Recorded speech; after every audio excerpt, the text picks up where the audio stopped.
বন্ধুরা, এটা জমির কলমি শাক। জমির কলমি শাক কেটে ধুয়ে রেখেছি। এই যে আলুটা ভাজা করছি, এটা চচ্চড়ি করব। আলু ভাজা করছি। এই যে বেগুন কেটে রেখেছি, বেগুনটা দেব। কাঁচা লঙ্কা টমেটো দিয়ে এটাকে চচ্চড়ি করব।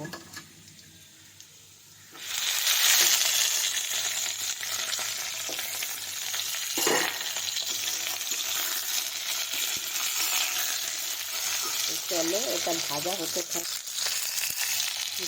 হলুদ,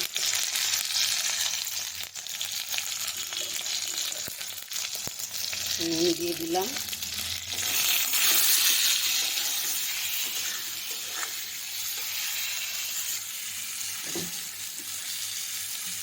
বেগুনটা দিয়ে দিলাম এর মধ্যে।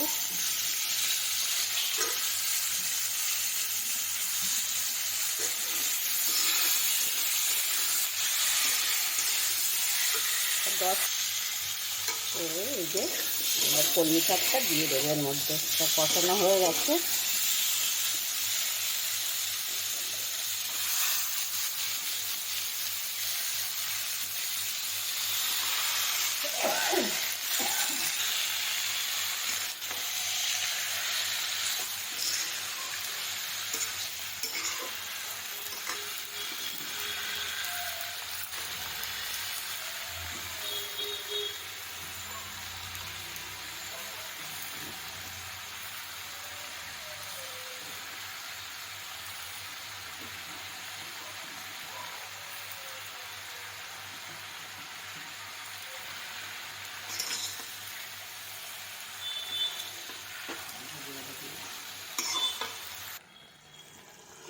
এই যে তরকারিটা হয়ে গেছে, দেখো।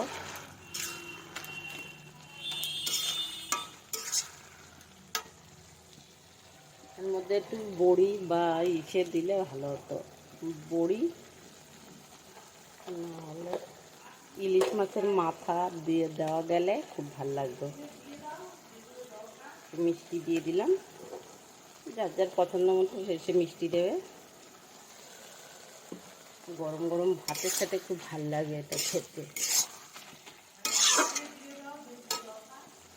চলো নামিয়ে দেখো, এই যে তরকারিটা রেডি।